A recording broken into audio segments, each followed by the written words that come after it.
Hello, নমস্কার, কেমন আছো সবাই? Welcome back to my mini blog.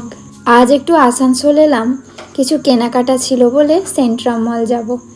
কিন্তু আমার মনে হয় দিনটা চুজ করাই ভুল হয়ে গেছে। আজকে না এসে অন্য দিন বেরোলেই বোধহয় ভালো হতো। কেন এমন বলছি সেটা দেখলেই বুঝতে পারবে তোমরা। এইচএলজি মোড় থেকে পায়ে হেঁটে প্রায় 15 মিনিট মতো যেতে হবে।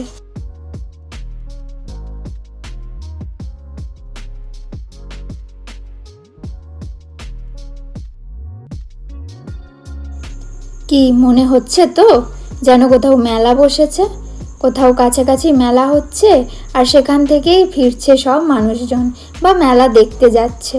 রাস্তাটা দেখলে সেরকমই কিন্তু মনে হচ্ছে। আমিও একটু একটু এগোচ্ছি রাস্তায় আর ভাবছি কেন আমি আজকে এলাম। আসলে আজকেই ছুটি ছিল, সেই জন্য আর পরে হয়তো টাইম পাবো না সেই ভেবেই আমি বেরিয়ে পড়েছি। এখন এসেই পড়েছি যখন, চলো ভেতরে ঢোকা যাক।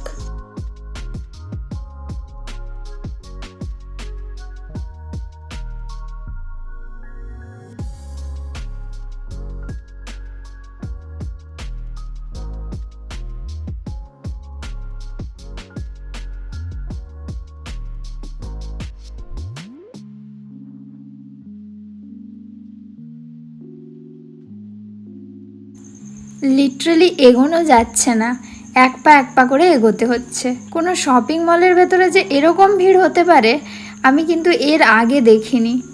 আজ সেই সকাল ইন্ডিপেন্ডেন্স ডে, যদিও সেই ইন্ডিপেন্ডেন্স ডের কোনো মানেই হয় না, তা সেই কারণেই মলটাকে এইভাবে সাজানো হয়েছে।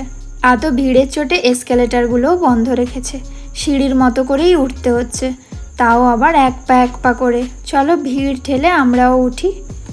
ঢুকবো একটু জুডিওতে, ওটা ফার্স্ট ফ্লোরে আছে।